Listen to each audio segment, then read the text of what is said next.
2024 sophomore student government, and we are going to be discussing video games. My name's Eliza.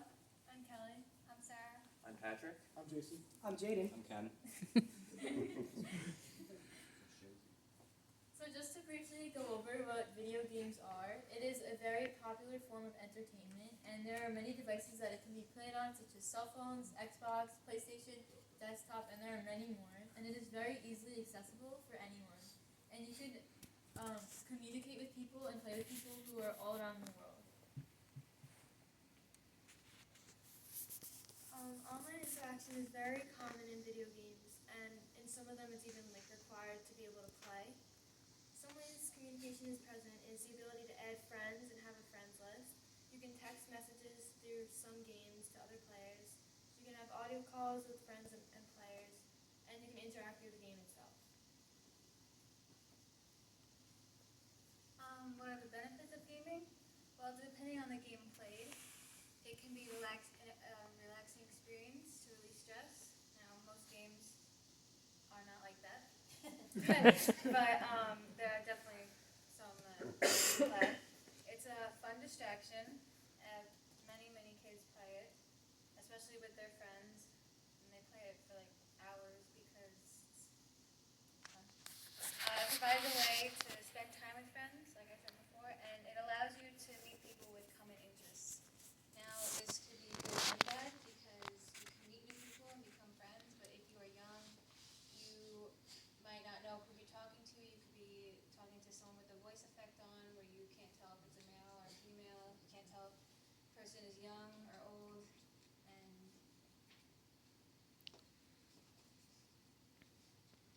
So to touch on what Sarah was mentioning, some of the downsides are that, well, originally they vary wildly between platforms.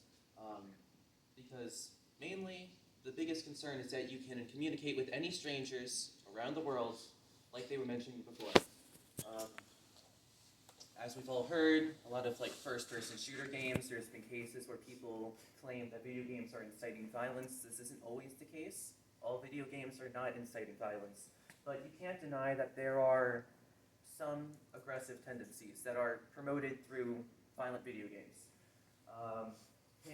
Kids can become desensitized to this violence and this aggression because, like I mentioned before, having first-person shooter games being played by a 5-year-old probably isn't the best idea. They're going to grow up not really caring about shooting people and seeing blood. It's a very gory subject, but it's important to realize the reality of it.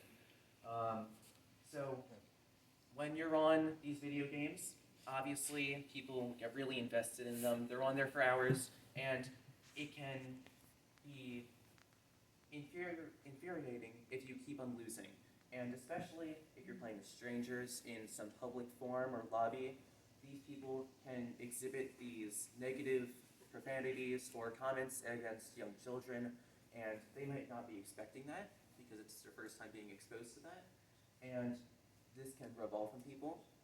If you've ever heard young children cursing at video games or shouting, and it's sort of you sort of laugh at it a little bit, but the acts of lashing out, it's not typical. And I think that, well, it does come from the toxic behaviors exhibited by strangers on public forums. Some popular video games that are common with kids today is Fortnite, which is another first-person shooter. Call of Duty, which is third-person shooter. Call of Duty, which is a first-person shooter. Roblox, which is mostly targeted towards kids, the younger audience. But then on the contrary, you have Grand Theft Auto, which is mostly for high school kids, and which is third-person shooter. And you go around robbing banks and with your friends online, you have a story mode. And then Minecraft, which is mainly based for kids, that can be used. Alright, so now everybody knows about Snapchat and their kind of messaging, and the way video games kind of gets people to interact with each other is Discord. And this is kind of a platform where you can kind of get with people with the same interests as you. There could be servers that you can join where people like, let's say there's people that play Fortnite, like the little kids playing Fortnite, and there's this server called Fortnite server, and they're gonna join that server, and there'll be like all these random people that you may or may not know in the server, and they could be talking about the game, certain things that go on, things that are in the new shop, stuff that you can buy, all that stuff. But there's also things where there are multiple text and voice channels where if you were to go into a voice channel with someone you may not know, they could be changing their voice, they could be doing all these other things, just like any other app, they could be changing their identity. And you don't know what is real and what's not real with social media. So, you are supposed to be 13 and older, but if you're not, you could be banned, which is kind of a good thing, even though they don't really enforce it, but you don't really want to be young going into a server with kids either our age or older, and there could be many bad things that could happen. Alright, so like you said, there's a lot of dangers of Discord. Most of it's surrounding anonymity. The public chat rooms are anonymous. You can talk to literally anyone. And voice modifications. This isn't exclusive to Discord, but like it's used quite often on the platform where people download get stuff from like a third-party website to change their voice to sound like someone else. And sometimes it could just be like goofing around to like add a funny effect to their voice. But other times it could be used for more like nefarious purposes, like someone trying to sound like a different gender or like even a different age. And this can also be used like not only in Discord but on other platforms like in gaming. And as with any social media platform that lets people interact with each other, there's going to be cyberbullying if your child gets like involved with the wrong people or something. So we're talking about these voice modifiers and everything, and we didn't directly go into it, but Discord, while they do have an app on smartphones, iPhones, Apple, Samsung products, the main thing is that Discord originated as a website to be used on desktops, because lots of games are on desktops, and this is where it originated, because there's not normally a wide voice chat for a lot of these games. So because it's associated with computers and desktops, this allows people to be using a wide variety of third-party services to be able to modify their voice in this situation. Because it's also commonly hooked up to desktops and computers, this really opens you up to finding other stuff that may be on your computer, because it's not just your phone in your hand, it's also your entire computer, all your files, everything. It's not unheard of for people to find your IP address on here, and that's an issue. For the most part, Discord is less widely used when compared to the rest of the platforms that we mentioned here today, but I would say that it has a lot of more dangerous aspects because of its association with computers and third-party software.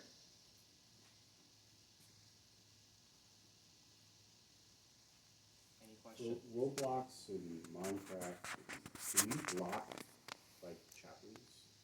I don't know if Minecraft You has can chat turn rooms. off comments and you can block certain users when using the game. Like if they say like a hateful comment to you, you can go and block them or report them and like tell the Roblox that they're saying something that is not nice to someone else. And you can turn off comments, I think. But for a parent, can they block where the child can't go into a chat? I don't No, No. on a server. No. Roblox is usually better for younger children. Across, I'm pretty sure all associations with the platform, they censor for profanity and any other derogatory parts. They have a rather strict report system because it's meant to be encouraging of a younger audience.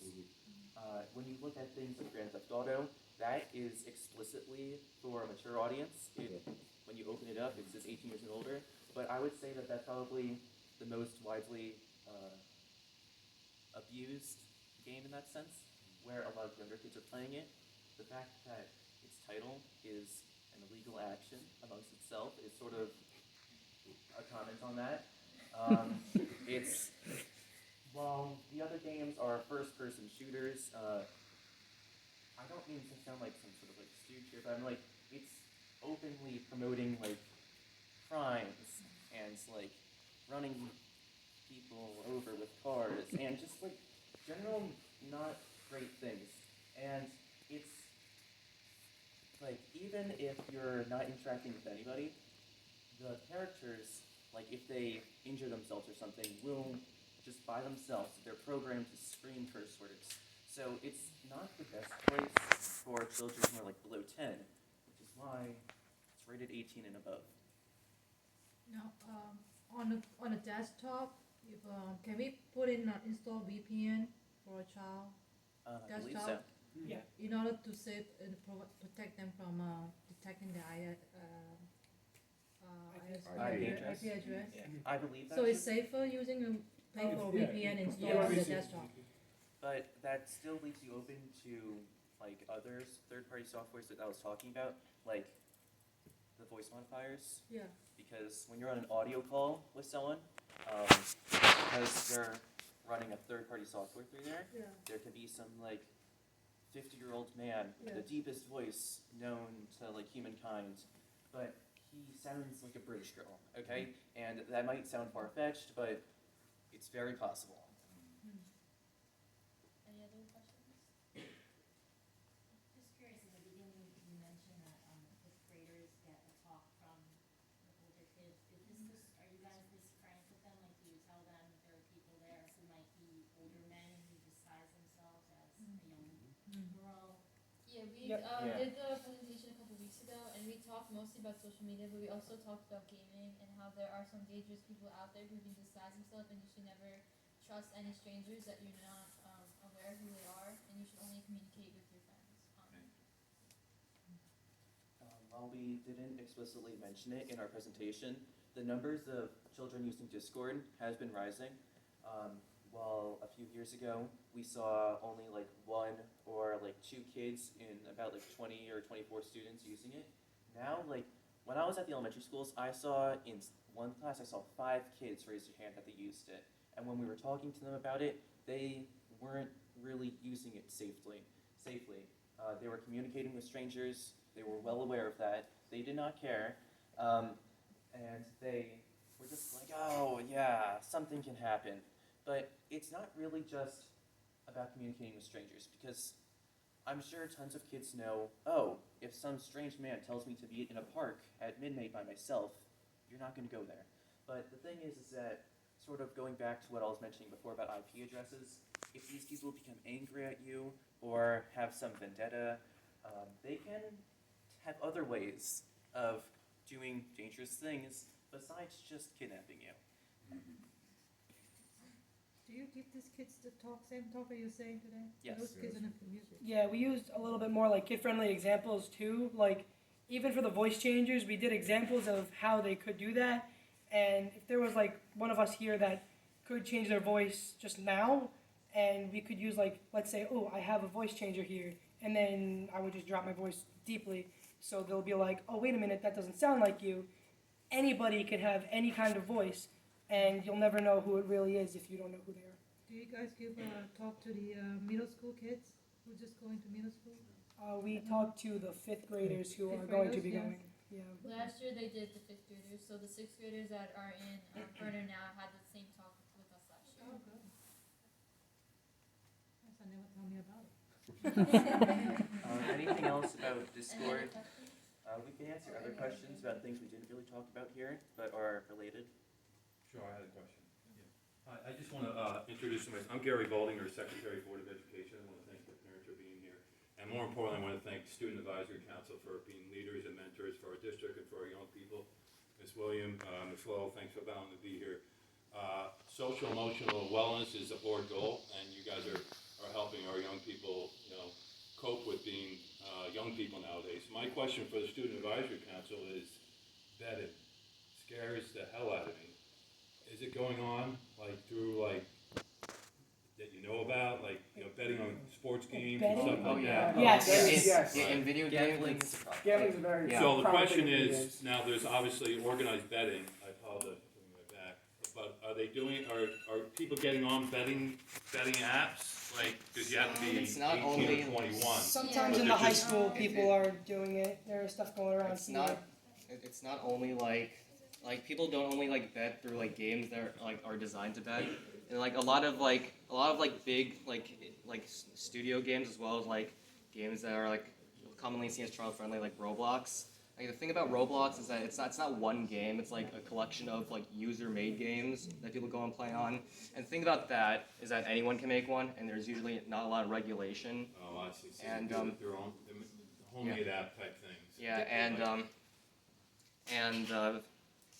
this is also common in like a lot of video games where you can trade real life money for in-game items, and it's like really common on Roblox. And I'm pretty sure there was like even like a literal casino game in Roblox one time that where people would like play a virtual casino and get money and like in-game currency out of it.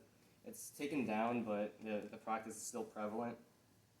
But the actual apps now that are available for adults, sports apps, do you know if people have been able to like log on, and do they not check your age or? For like on apps, sometimes they have like an age limit, and I know like one time like if I accidentally clicked like an 18 or plus or older, and it told me like you had to be 18 years or older Right. before downloading the app, but didn't actually do anything like to check my age. So I could have downloaded it if I wanted to. It did tell me, but some kids may not know and just click it anyway to get the app. It might have like a form to like check your age. Like I know because they recently added a voice chat to Roblox, you have to show some sort of ID, like your driver's license or something like that to prove you're over 18. So it might do something like that for those kinds of apps, but I've never really heard of kids like downloading like gambling apps. Also, for the betting, I've heard of kids using their parents' accounts to place bets, but usually in those situations, they're like supervised because it's obviously their parents' accounts. But I haven't really heard of anyone like downloading like their own sport bet app, for example, and just using it because they don't really have currency unless they have a job. So that's uncommon as I know of, but using sports apps like supervised with like parental consent is like not uncommon. That's great. I'm sorry, someone in the back, you had a comment?